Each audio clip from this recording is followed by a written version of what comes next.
Patuloy pa rin po ang pag-ihip ng amihan o northeast monsoon. Dito po sa may northern na tumaabot na dito sa may central Luzon, ito yung malamig na hangin po galing sa may mainland Asia.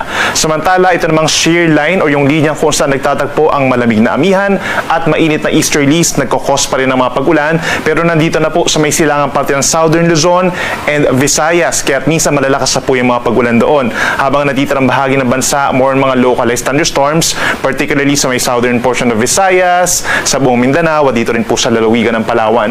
Pinakamataas ang tsansa ng ulan dahil po sa shear line, dito po sa may Bicol region, simula po ngayon hapon hanggang bukas po ng madaling araw, maging dito rin sa may Quezon, Laguna, Rizal, Marinduque, hanggang dito po sa may northern Samar, eastern Samar and Samar. So kung lalabas po ng bahay ngayong gabi, magbaon ng payong at mag-ingat na rin po sa mga biglaang buhos ng ulan na nagdudulot ng mga pagbaha at pagguho ng lupa.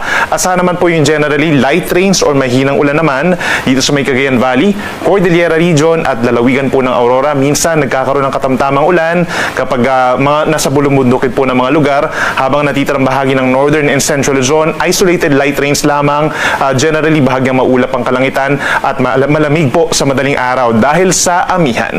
Base naman sa ating latest satellite animation, wala pa tayong namamataan na panibagong bagyo or low pressure area sa paligid ng ating Philippine Area of Responsibility na papasok po hanggang sa kalagitnaan po ng susunod na linggo. But please take note po, for the second half of December, asahan naman po yung hindi pa rin natin analysis yung chance na magkakaroon tayo ng hanggang isang bagyo sa loob ng ating area of responsibility. So laging magantabay sa ating mga updates.